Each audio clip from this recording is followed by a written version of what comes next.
તો જય શ્રી કૃષ્ણ, જય માતાજી, જય મોગલ. હાય, કેમ છો બધા? મને છે ને રોઝ વોટર બનાવવું હતું ઘરે, એટલે આ અમુક રેસીપી મેં જોઈ 2-3, એમાં એક રેસીપીથી તો બનાવી દીધું. આ બીજી રેસીપી છે જેમાં મોટું તાસરું જાડું હોય એવું લેવાનું અને પાણી નાખીને એની અંદર રોઝના પેટર્ન નાખી દેવાના અને આટલો કલર સુધી ઉકાળવાનું. હું આનાથી વધારે ઉકાળીશ.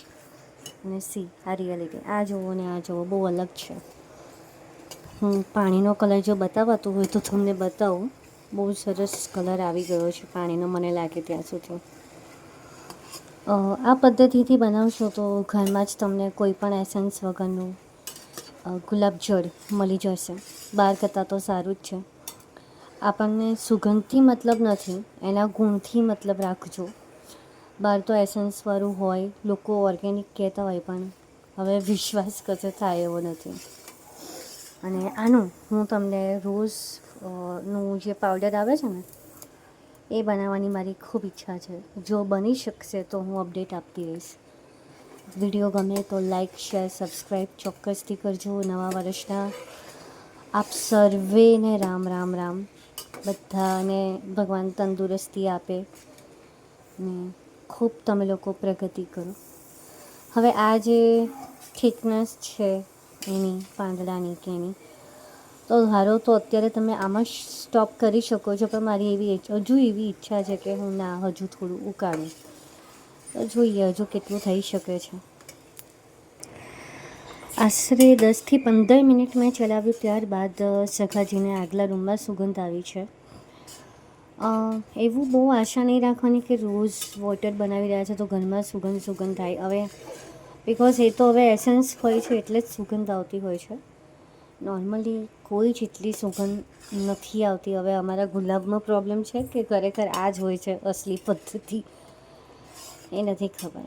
હજુ મારું મન એવું કહે છે કે હજુ હું 5-10 મિનિટ આ રીતે રાખું તો રસ થોડો ઘણો જે છે, જો તમે ડિફરન્સ જુઓ, કેટલો બધો ડિફરન્સ છે કલરમાં ને એમાં. સો સખાજી જુઓ, થઈ ગયું હશે કે હજુ હલાવું?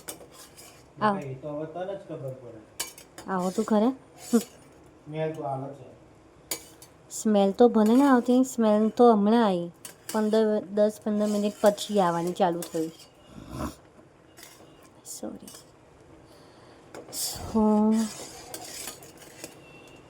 હવે મને નહીં લાગતું, ખરેખર નથી લાગતું કે કંઈ રસ બચ્યો હોય. સો ગેસ મેં બંધ કરી દીધો છે. જો પાણીનો કલર કેટલો સરસ ગુલાબી થયો છે. બટ આ જ્યાં સુધી ઠંડુ નહીં થાય ત્યાં સુધી આને કશું જ અમારે કરવાનું નથી. બધું એમ જ રહેવા દેવાનું છે. બિલકુલ ઠંડુ વોર્મ વોટર થઈ જાય પછી જ હું આનો સફાયો કરીશ તપેલીનો. કદાચ તપેલી બળી છે, ના નથી બળી, બચી ગયા. કારણ કે આ રીતે હલાવતા રહેજો. હા, આ રીતે ખાસ હલાવતા રહેજો, નહીં તો તમારી તપેલી, તાસરું કંઈ પણ બળી શકે. નોનસ્ટિકમાં ના બનાવશો એ ખાસ ધ્યાન રાખજો. કલર કેટલો સરસ આવ્યો છે પાણીનો. આ છે તમારું રિયલ રોઝ વોટર. મારો વિડીયો ગમે તો લાઈક, શેર, સબસ્ક્રાઈબ કરજો. અને હમણાં એમ જ રહેવા દઈએ છે. રહી વાત આ પેટલની, તો ઘરમાં જ સૂકવીને રાખવાના. આવી રીતે આ ડંઠલ કાઢી લેજો. અને તમને ફાવતું હોય તો પણ વાંધો નથી, કારણ કે એ તો પછી આરામથી નીકળી જ જવાના છે.